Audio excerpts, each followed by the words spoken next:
This burning Ka-52 Alligator, one of Russia's premier attack helicopters, just lost a fight against the RBS70, a missile from the last century. But honestly, there was no fight at all.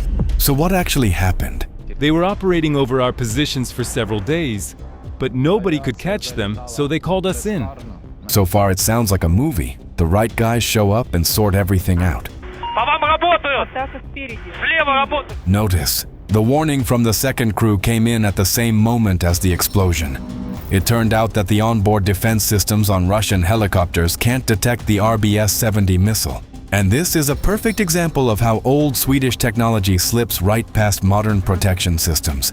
But that's strange, because pilots can clearly see the launches of the FIM-92 Stinger Атака справа, Stinger. and the more modern FGM-148 Javelin. Although the Javelin wasn't designed for engaging aerial targets, cases like that do exist.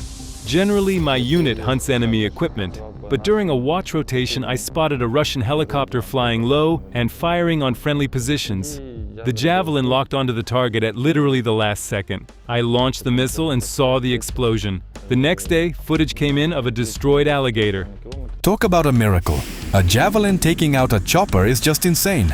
That's exactly why the American ATGM made it into this video. Because we cover how this war is turning tactical textbooks into scrap paper. So right now, we're going to figure out, how did the Javelin become an anti-air weapon? And can the RBS70, or the Stinger, systems actually designed to engage aerial targets, hit ground targets the way the Javelin does? And if you stay sharp through to the end of the video, you'll understand why RBS70 missiles are invisible to Russian pilots. And what will replace MANPADS on the battlefield in the future? Because we've noticed that future has already arrived in Ukraine.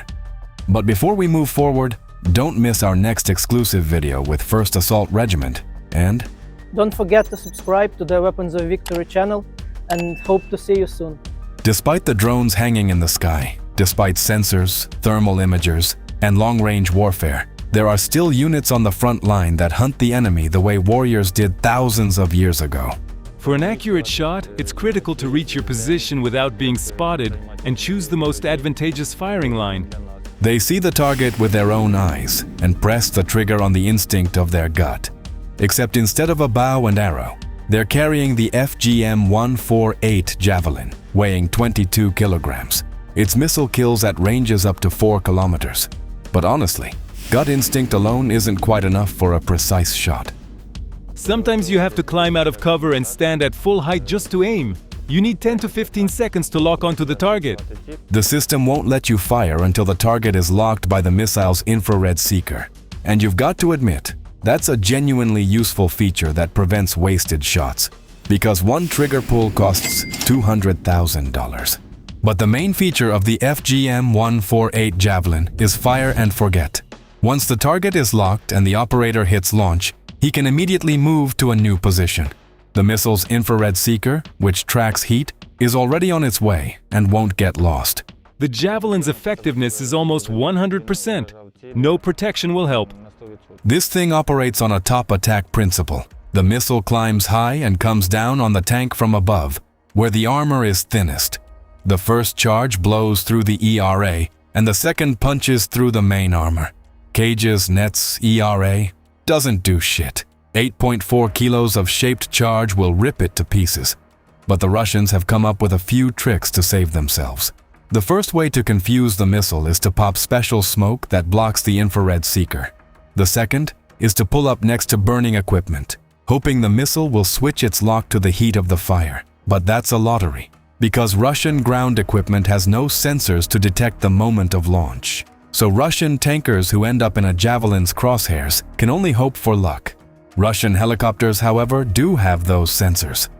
So how are Ukrainians shooting them down with anti-tank weapons? Helicopters do carry UV direction finders that detect the ultraviolet signature from a missile launch.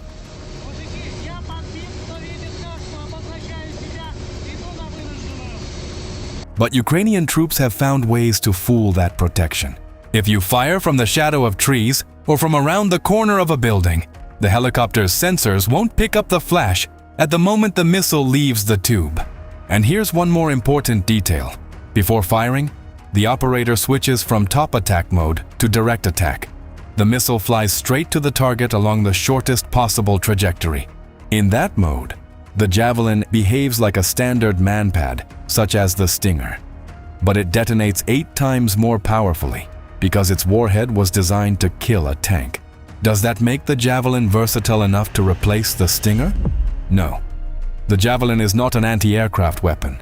Its effective range of up to 4 kilometers is specified for ground targets. If the target is at an angle greater than 15 degrees above the horizon, the seeker simply won't lock, meaning the operator physically cannot fire. On top of that, the maximum speed of the Javelin missile doesn't exceed 160 meters per second. While the missile is in flight, the target can break out of the engagement zone. Stinger is a different story entirely. That missile flies at 700 meters per second and can chase down not just helicopters, but fixed-wing aircraft too.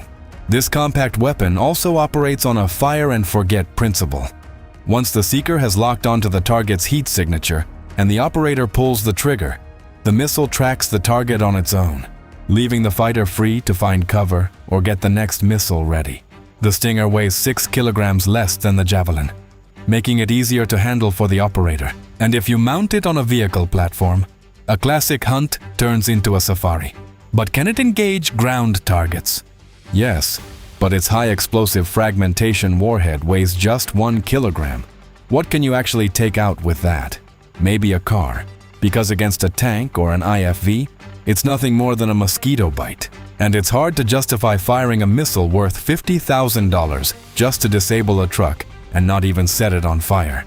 Against helicopters, though, the Stinger is far more dangerous than the Javelin, despite its smaller warhead, because the fragments can damage the rotor, engine, or cockpit, and gravity does the rest.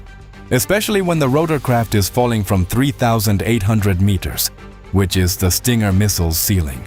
The Stinger became a major headache for Russian pilots, so the Russians are forced to operate either at ultra-low altitude while constantly dumping flares, or at altitudes the Stinger can't reach. And when that happens, they call in an RBS70 crew. Although the modular design of the Swedish MANPAD looks vintage, it actually allows for fast deployment into position. The crew is 3 people, but the system's total weight exceeds 80 kilograms, which means it's a completely different style of hunting. Not searching for targets, but setting an ambush. Our tactic looks like this. We find a position, camouflage ourselves carefully, and wait for the target. When it appears, we shoot it down.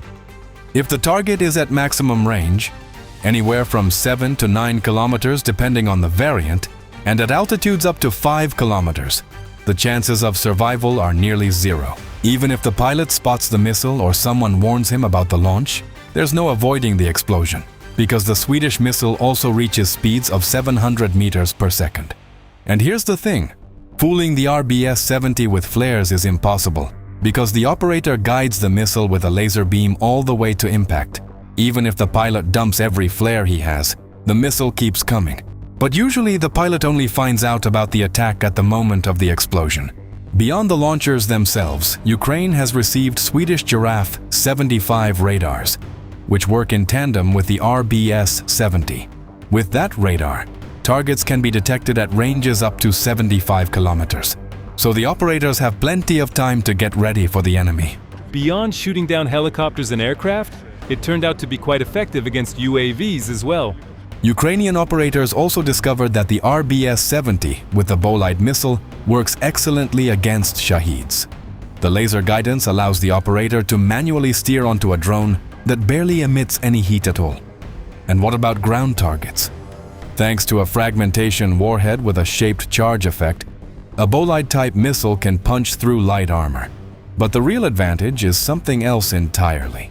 Since guidance runs through a laser channel, ground-based flares or EW systems can't knock the missile off course. So the operator can pick out the weakest spots and hit precisely, even targeting the engine directly. But because of the small warhead, the explosion won't be nearly as dramatic as a Javelin hit. So it might take several missiles, which makes little sense given their cost. Cost is becoming the defining metric across the board, because as we can see, the most aggressive armies in the world are the ones with bottomless arsenals. Since the price of SAMs typically runs around $100,000, Ukrainians have been searching for a cheap alternative the whole time. And it seems they've found one. This tool is changing the game, because in recent weeks, a significant number of Russian Shaheds have been getting shot down not by MANPADS, but by this. It's an interceptor drone. This is the Sting, made by Wild Hornets. It has a speed of up to 300 kilometers per hour and carries 500 grams of explosives. So far I enjoy working with it. My personal best, 20 Shaheds in one night. The interceptor's cruise speed is around 170 kilometers per hour. And in a chase it can hit up to 315 kilometers per hour. Some modifications push up to 340 kilometers per hour. There are also fiber optic models, which makes them completely immune to EW jamming. But can it take down helicopters? The drone can operate at altitudes up to 5 kilometers, with a maximum ceiling of 7 kilometers, which means it can reach even high-flying recon drones. The cost of an interceptor drone is just a few $1,000s. And here's the thing. Just a few days ago, one of these drones caught a Russian Ka-52 Alligator and hit it in the side. And that was no accident. It was a deliberate, targeted attack. It seems like Ukrainian interceptor drones deserve a video all of their own. Drop a comment and let us know whether you'd want to see a video where Ukrainian operators talk about them. And share your thoughts on this video too. Did you enjoy it or not? In these playlists, you'll find other videos about the war in the sky, and you can follow the evolution of Ukrainian air defense from the start of the war right up to today. Stay safe and support Ukraine.